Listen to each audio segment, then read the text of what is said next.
You know that nagging ache in your chest, the one that comes from staring at your reflection, chanting, "I can do this," over and over, only to freeze when it matters most? It's a silent torment Franklin himself would pity, for he understood that forcing belief is like trying to light a fire with wet wood. It smolders but never ignites true change.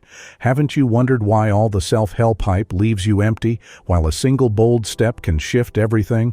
Indeed, my friend, the key isn't in mustering faith from nothing, it's in acting rightly, even when doubt clouds your mind, for as Franklin's wisdom shows, deeds forge the path that belief timidly follows.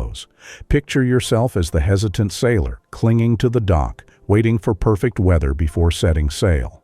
Franklin, that shrewd observer of human folly, would laugh and remind you, "He that waits upon fortune is never sure of dinner." No, you must shove off into the storm, for it's through the act of rowing that your arms grow strong and your courage awakens. Stop deluding yourself with affirmations that echo hollowly. Instead, build your confidence brick by brick with disciplined effort, just as Franklin did when he transformed from a runaway apprentice to a founding father. Oh, the irony of it all, how we chase self-belief like a shadow that dances away, when all along, right action is the steady light that casts it. You're not alone in this struggle. I've seen it in every era, from colonial taverns to modern screens. The fool demands inspiration before lifting a finger, while the wise man knows that motion creates the wind. Remember, lost time is never found again, Franklin warned, urging you to seize the moment, not wallow in wishful thinking. Now, consider the blacksmith at his anvil. He doesn't believe he can craft a blade until the hammer falls, each strike shaping metal and resolve alike. That's your call. Start swinging, even if your grip falters, for faith isn't a prerequisite. It's the reward of persistence. You've wasted enough energy on forced optimism. Channel it into habits that endure, like Franklin's early rising, which he prescribed not for virtue's sake alone, but for the practical gains it brings. Comment 1. If you're weary of forcing belief and ready to commit to right action, or comment 0 if you've sidestepped this trap but grasp its grip on others. And subscribe now. Activate notifications so you never miss the next wave of Franklin's timeless insights that could steer your course to mastery. But let's not stop here. Dive deeper into this reversal, for the diligent soul doesn't await motivation. They manufacture it through routine. By failing to prepare, you are preparing to fail, Franklin declared, flipping the script on complacency. You, with your untapped potential, can break the cycle. Act first, and belief will chase after you like a loyal dog. Craft memorable moments from mundane tasks, turning doubt into a forge where character is tempered. In this way, small, consistent deeds weave an unbreakable tapestry of success, preparing you for triumphs yet unseen.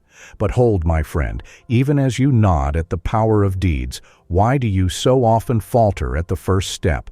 It's those cunning mental snares you've woven yourself, traps invisible yet ironclad, whispering doubts that chain you to the shore of inaction. You convince yourself, "I'm not ready," as if the world waits for your perfection. But Franklin, with his keen eye, saw this as the grandest deception. Waiting isn't preparation, it's procrastination in disguise, eroding your resolve like rain on a poorly built dam. Each time you echo that phrase, it hardens into a false truth, reinforced by every missed opportunity until you're left staring at a life half-lived, wondering where the years went. And then there's the siren call of motivation, that elusive force you chase like a will-o'-the-wisp in the night. "I need to feel inspired first," you say. But in truth, this is the inversion Franklin mastered. Inspiration doesn't precede effort. It's born from it, like sweat on a laborer's brow that cools and strengthens. Think of the apprentice who delays his craft until passion strikes. By then, the master's shop is closed, and skill has withered. You're caught in a cycle where lack of motivation justifies inaction, and inaction starves motivation, creating a void that swallows dreams whole, leaving you adrift in a sea of what-ifs and regrets that multiply with each passing dawn. Worse still is the belief that it's not the right time, a convenient cloak for fear, woven from threads of uncertainty and past stumbles. Franklin would invert this logic sharply, declaring that the right time is a myth peddled by the timid, for time itself is indifferent, it slips away regardless. Picture the merchant who hoards his goods, waiting for peak prices, only to see markets crash or competitors surge ahead. So too with you, inventing reasons to delay, each excuse a brick in a wall that grows higher, isolating you from progress. These thoughts repeat like a broken record in your mind, gaining power with repetition until they feel as real as stone, but they're mere illusions, fabricated to shield you from the discomfort of growth at the cost of your very potential. Now consider how these traps feed on themselves, a behavioral vortex where small surrenders become habits of sabotage. You recall a failure and think, "See, I was right not to try," reinforcing the lie that caution is wisdom, when in fact it's the enemy of achievement. Franklin's life exemplified the opposite. He plunged into experiments and ventures, not because he felt equipped, but because he acted anyway, turning doubt into discovery. This inversion stings, doesn't it? The very things you believe will protect you, seeking readiness, motivation, perfect timing, are the weights that drag you under, keeping you stuck in a limbo of unrealized dreams, where days blur into years and opportunities decay like forgotten fruit. And oh, the toll this takes on your spirit, my friend. Each moment spent in these mental shadows exacts a price steeper than you imagine. You're not just losing time. You're forfeiting the joy of creation, the thrill of overcoming, trading them for a hollow safety that breeds resentment and stagnation. The world advances, others seize their victories, while you remain tethered by these self-forged chains, aware deep down that the cost of staying trapped is a life dimmed by what could have been. Yet in this discomfort lies the seed of change. Acknowledge this prison you've built, and you'll find the first crack in its walls, readying you to step into the light of action that Franklin so wisely championed. Now that you've glimpsed the prison's door ajar, stand and walk through. For escape isn't a leap. It's a steady march forged in the fire of daily discipline. You don't shatter chains with a single blow. You wear them down with relentless friction, each repeated action a grain of sand eroding the rock of old habits, until freedom emerges not as a gift, but as the inevitable outcome of constancy. Picture yourself as the river, carving canyons through stone not by force, but through persistent flow. Your daily routine shaping the landscape of your life, turning obstacles into polished masterpieces. You become what you rehearse, my friend, for in repetition lies the quiet magic that transforms doubt into destiny, building an inner strength that no storm can topple. But discipline isn't the iron cage you fear. It's the key that unlocks the gate to true liberty, freeing you from the whims of fleeting emotions that once ruled your days. Consider the oak tree, rooted deep in the soil, unbending in the gale because it spent years growing steady, not chasing the wind. You architect your responses, not reacting to the chaos around you, but constructing them in advance, like a builder laying bricks before the rain comes. Choose one behavior now, say the habit of prompt action, and repeat it daily. With each iteration, it weaves into your core, redefining who you are until the old self fades like a forgotten dream.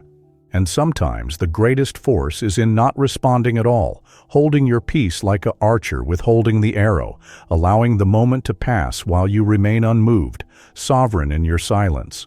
Think of constancy as the loom where your identity is woven, thread by thread, with decisions that accumulate into an unbreakable tapestry. Constancy isn't monotonous drudgery. It's the rhythm that births mastery, turning the mundane into a dance of self-governance. Like the clockmaker who assembles gears with precision, each tick a step toward perfection, your repeated choices click into place, creating a mechanism of character that runs on its own. You don't wait for inspiration to strike. You strike the anvil yourself, hammering out strength with every blow. For emotional mastery is trained in the forge of routine, not bestowed by fate. Remember, the true rebel isn't the one who defies others, but the one who governs their own soul. For discipline is the only rebellion that cannot be chained by external forces. Now visualize your day as a canvas, not a battlefield, where you paint your actions with deliberate strokes, building a portrait of the person you decide to be. In choosing not to indulge every impulse, you wield power like the farmer who lets weeds die by neglect, focusing energy on the crops that feed your future. Your new identity rises from these small, steadfast deeds, like a statue emerging from marble under the sculptor's patient chisel. You've crossed the threshold from seeking change to embodying it, for as you act with constancy, belief follows as surely as night chases day. Discipline is not a burden, it's the liberation from reactive living, granting you the freedom to shape your world. Embrace this path, for in the repetition of right action, you craft an inner citadel that stands against all siege. No longer do you flinch at shadows of doubt, you illuminate them with the lantern of habit. You are not changing, you are becoming, step by deliberate step, a master of your fate, unswayed by tempests. From this moment, declare it silently. I act not from feeling, but from the forge of my chosen self, and in that quiet pact, your transformation is sealed. With your inner citadel now standing firm from the forge of habit, the time has come to sweep its halls, for shadows lurk within, emotions that whisper like old ghosts, disguising themselves as allies to keep you chained. You call fear caution, a wise sentinel guiding your steps, but it's no guardian, it's a thief in the night, stealing opportunities under the pretense of safety. You think fear protects you, but in truth, it's defending your limitations, building walls from bricks of what if until the world outside grows distant and dim. It's not a shield, it's a mirror that reflects only your doubts, trapping you in a cycle where hesitation feels like wisdom, but it's merely the echo of untested courage. Anxiety slips in disguised as your drive for perfection, pushing you to polish and perfect until exhaustion sets in, yet this relentless critic is no helper. It's a saboteur, masking control as care, leaving you paralyzed in pursuit of the unattainable. Picture anxiety as a frantic innkeeper, barring the door to guests of joy and rest, convinced that more preparation will ward off disaster, but in doing so, it empties the rooms of life, turning your days into a haunted house of worries. You believe it's keeping you sharp, but it's dulling your spirit, feeding on the almosts and not yets, a habit that survives in silence, repeating its lies until they harden into self-fulfilling prophecies. This reversal stings. What you see as vigilance is actually a surrender to chaos, binding you tighter the more you heed its call. Guilt wears the mask of responsibility, making you carry weights not meant for your shoulders, as if virtue lies in endless atonement for flaws real or imagined. You think it's noble to feel guilty, a sign of your caring heart, but it's a cunning deceiver, using remorse to control your every move, trapping you in a web of self-punishment. Look in this mirror now.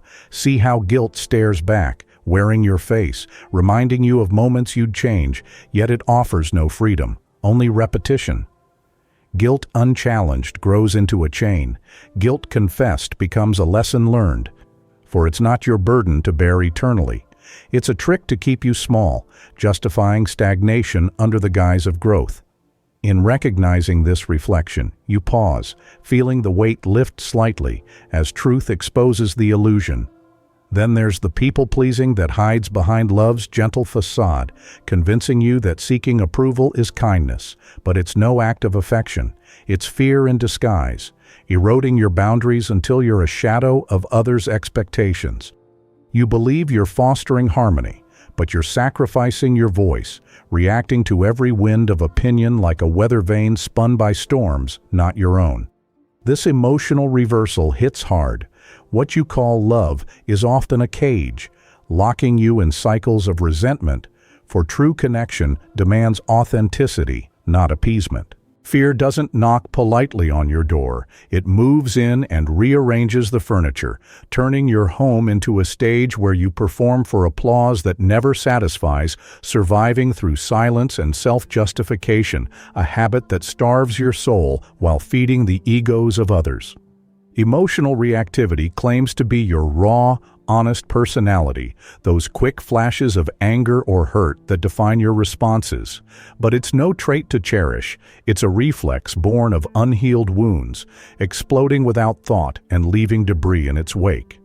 You think it's just who you are, a natural outpouring, but it's a saboteur in sheep's clothing, using emotion to mask vulnerability, keeping you reactive instead of responsive.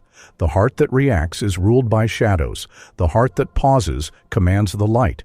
For in this disguise, reactivity thrives on repetition, turning every slight into a battle, isolating you in a fortress of your own making.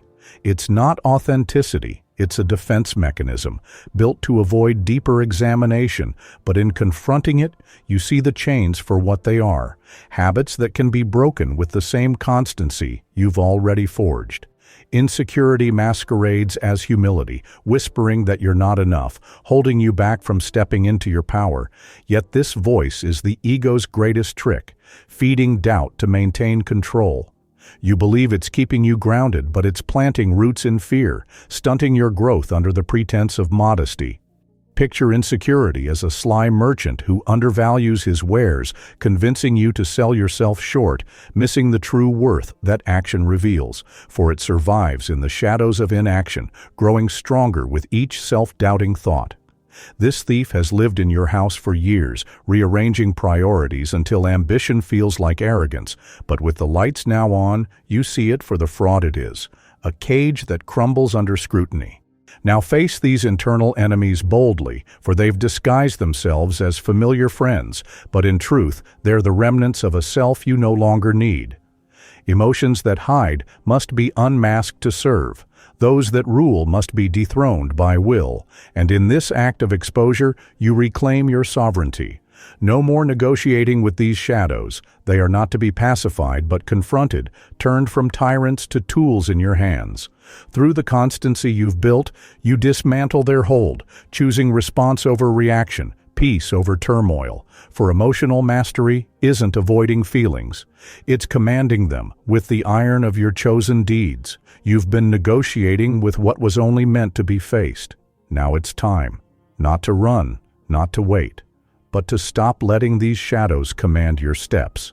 You no longer need to win out loud.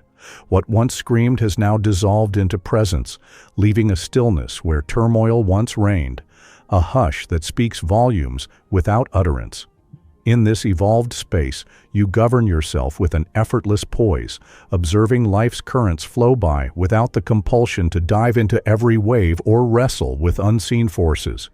Your essence stands firm, not in rigid defense, but in a fluid strength that bends and recovers, drawing from depths that external chaos cannot touch. Fulfillment is your quiet companion, a steady glow rather than a dazzling flare, suffusing your days with a contentment that needs no celebration to affirm its reality. Peace wraps around you like an ancient cloak, active and alert. Not the lethargy of surrender, but the vigilance of one who has mastered the art of selective engagement.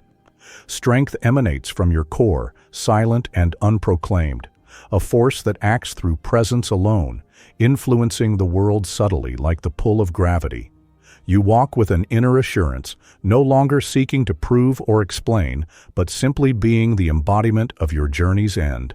Achievement is woven into the fabric of your being, indistinguishable from the everyday, a triumph that whispers in the wind rather than shouting from rooftops. In this state, you are the observer and the observed, ruling your realm with a calm that commands respect without demand. As you tread this path, the value of silence reveals itself as your greatest ally, not a void, but a fertile ground where true insights take root and flourish. The power of not reacting becomes your shield, deflecting storms with minimal effort, conserving energy for pursuits that matter. Your invisible root, sunk deep in the soil of self-made wisdom, sustains you through seasons of change, drawing nourishment from experiences that others might overlook. Presence defines your interactions, a magnetic force that requires no explanation, radiating authenticity that speaks directly to the soul. You move along a course charted by inner truth, each step carrying the weight of genuine accomplishment, unfolded in the quiet rhythm of existence. If this inward odyssey has resonated with the core of your being, like a shared secret passed in whispers, align yourself with this channel as a silent covenant, a bond forged in mutual understanding and reflection. Activate the notification bell as a sacred echo, a gentle summons from the depths to return to this haven when the outer world demands attention. And should this narrative have mirrored the contours of your transformation, honor the invisible reciprocity with a donation of $100, an offering not of obligation, but of deep respect for the wisdom that now walks beside you, strengthening the path we tread together.